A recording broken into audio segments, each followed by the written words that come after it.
Hey guys, apa kabar? Hari ini aku mau ceritain ke kalian film superhero fantasi keren banget judulnya The Invisible Boy 2 2014.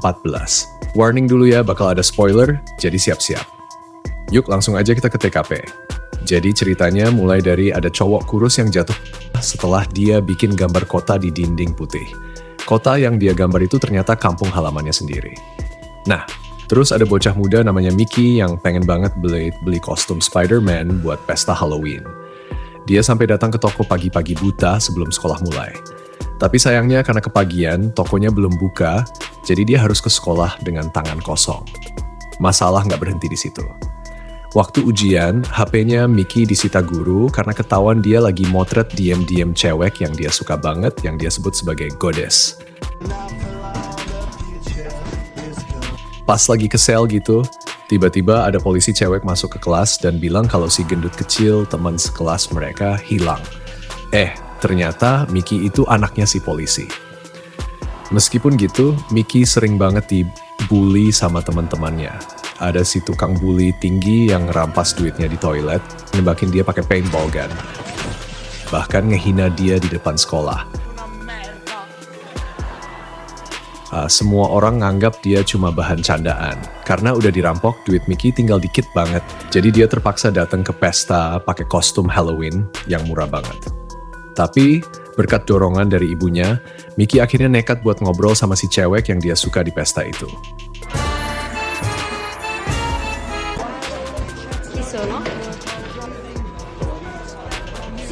Tapi dua bully tadi malah muter video si goddess di layar gede, yang diambil Mickey diam-diam waktu ujian. Si goddess ngeh dan nanya ke Mickey kenapa dia ngelakuin hal sebodoh itu. Mickey jadi malu banget dan kabur ke kamar mandi. Mickey bener-bener frustrasi, sampai dia mulai berdoa di depan cermin, minta Tuhan kasih dia kekuatan super biar bisa jadi nggak kelihatan. Tiba-tiba, petir nyamber, kayak jawaban dari Tuhan. Besok paginya, pas Mickey lagi sikat gigi, dia kaget banget pas nyadar kalau dia jadi nggak kelihatan. Dia sempat panik, tapi akhirnya dia terima dan mulai mikirin langkah berikutnya.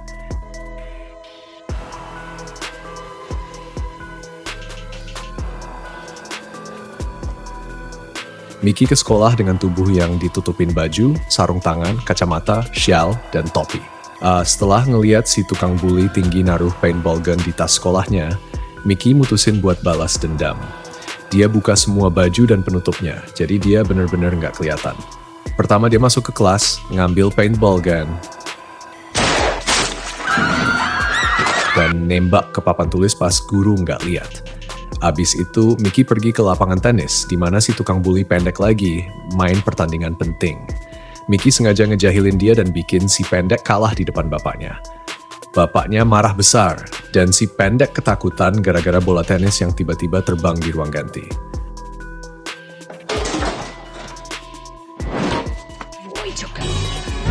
Bagian paling seru nih, Mickey nyelinap ke ruang ganti cewek, dan dia kaget sama apa yang dia lihat di sana. Tapi tiba-tiba, ada cewek yang gak sengaja ngelempar selimut dan nutupin Mickey, bikin dia ketahuan. Mickey panik dan perlahan jadi kelihatan lagi dan dia benar-benar telanjang di ruang ganti cewek. Kejadian ini bikin ibunya si polisi datang ke sekolah. Tapi bukannya marah, dia malah nenangin Mickey. Tiba-tiba, Mickey mimisan. Dia sering mimisan akhir-akhir ini dan dia mulai curiga mungkin ini ada hubungannya sama kekuatan supernya. Terus, ibunya dapet telepon yang ngelaporin kasus hilangnya si tukang bully pendek.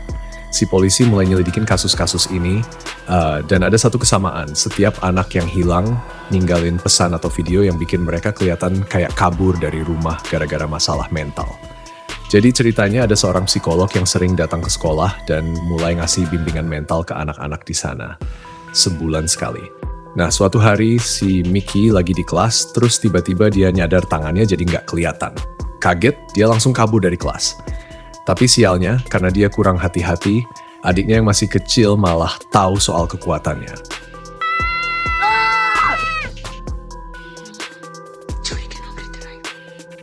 Akhirnya, Mickey terpaksa cerita semuanya ke adiknya. Dia curiga, kostum murah yang dia beli buat Halloween itu sebenarnya kostum ajaib. Soalnya kekuatannya muncul setelah dia pakai kostum itu sekali aja. Suatu hari, Mickey nggak sengaja dengar ibunya lagi telpon dan dari situ dia tahu kalau ternyata dia anak adopsi. Kaget banget, dia langsung lari ke pantai buat nenangin diri. Di pantai dia ketemu sama seorang Dewi. Tapi bukannya takut, Dewi itu malah nganggap Mickey sebagai temannya. Mereka bikin kode rahasia, gambar wajah tersenyum, buat ngasih tahu kalau mereka mau ketemuan lagi. Abis itu, Dewi tersebut pergi buat latihan di game. Besoknya di sekolah, Mickey ngeliat gambar wajah tersenyum yang sama di buku catatan si Dewi. Mickey seneng banget dan malamnya dia nekat masuk ke kamar Dewi lewat jendela. Tapi saat dia makin dekat sama Dewi, jantungnya berdetak makin kencang, yang bikin dia kehilangan kekuatannya dan balik jadi kelihatan. Akibatnya, Mickey jadi telanjang bulat dan harus kabur pulang cuma pakai selimut doang. Adiknya akhirnya tahu kalau Mickey punya rasa suka sama si Dewi. Dengan dukungan adiknya, Mickey akhirnya mutusin buat nembak Dewi di pusat game. Pas di game, Mickey ngeliat seorang perampok lagi nyulik si Dewi dan bikin dia pingsan. Mickey berusaha buat ngelawan si perampok, tapi sayangnya dia kalah telak. Si perampok kabur gitu aja. Dan Mickey merasa sedih banget karena nggak bisa nolongin Dewi. Dalam keadaan depresi, dia balik lagi ke pantai, di mana dia ketemu sama seorang pria buta yang bisa baca pikirannya. Pria buta itu ngaku kalau dia sebenarnya adalah ayah kandung Mickey. Ayahnya cerita kalau kekuatan super Mickey itu berasal dari bencana kebocoran nuklir. Beberapa orang yang selamat dari bencana itu jadi punya kekuatan super. Ada organisasi bernama Schismatic yang nangkep para penyintas ini buat diteliti dan dimanfaatin kekuatannya. Tapi karena terlalu sering makai kekuatannya, organ tubuh para penyintas ini jadi rusak, termasuk ayah Mickey yang mulai kehilangan penglihatan. Meskipun kebanyakan penyintas gak bisa punya anak, orang tua Mickey berhasil punya anak kembar dan Mickey salah satunya. Buat nyelamatin anak-anak mereka, orang tua Mickey kabur dari pusat penelitian itu. Tapi di tengah pelarian buat ngasih waktu ke suaminya dan anak-anaknya, ibu Mickey tewas karena dikejar-kejar tentara. Ayah Mickey lalu memulai perjalanan panjang sebagai buronan buat nemuin rumah yang aman buat Mickey. Akhirnya, ayahnya ketemu dengan seorang petugas hukum yang pengen banget ngadopsi anak. Setelah cerita semua hal ke Mickey, ayahnya ngasih Mickey sebuah kostum tak terlihat peninggalan ibunya. Katanya kostum ini bisa menyesuaikan diri dengan kulit Mickey dan ikut jadi tak terlihat.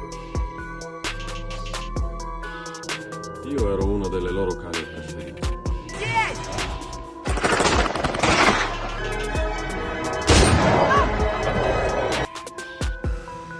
Tua madre ti ha passato i soldi. Gak lama setelah ayahnya pergi, si petugas hukum dan psikolog tadi nemuin Mickey di pantai. Petugas hukum masih harus nyelidikin kasus ini, tapi si psikolog mutusin buat nganterin Mickey pulang.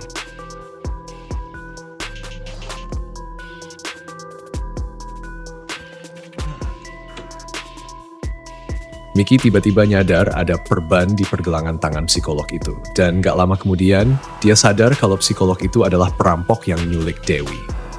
Tapi bukannya panik, psikolog itu malah berusaha nangkep Mickey. Karena belum ngerti cara pakai kostum tak terlihatnya dengan benar, Mickey cuma bisa pakai sedikit kemampuannya buat ngelawan psikolog itu.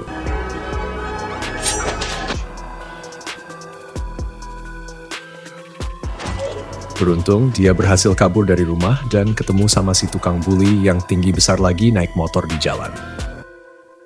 Mickey buru-buru nyuruh dia buat nyalain mesin dan kabur setelah Mickey berhasil kabur dari psikolog. Mickey pun ngasih tahu rahasia kekuatannya ke si bully tinggi. Ternyata si bully tinggi juga jadi jujur sama Mickey. Akhirnya, dua remaja ini mutusin buat kerjasama buat nyelamatin teman-teman sekelas mereka yang diculik. Sementara itu, di tempat gelap di sebuah lab, para peneliti lagi uji coba ke Goddess. Tapi mereka sadar kalau dia nggak punya kekuatan super.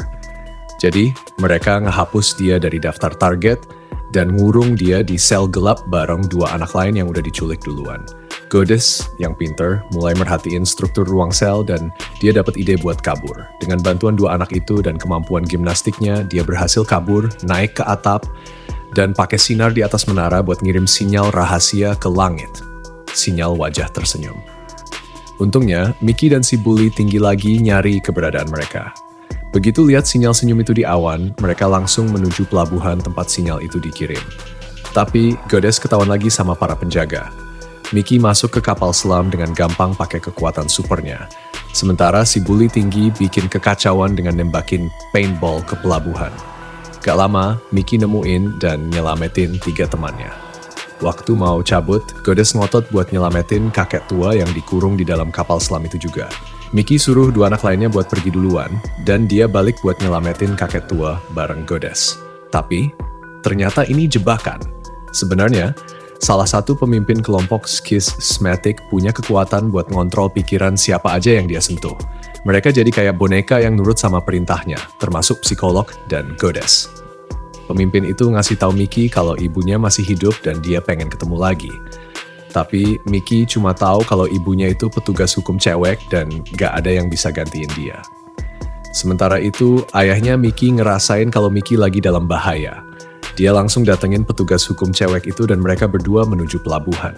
Mereka nemuin si bully tinggi lagi mondar-mandir.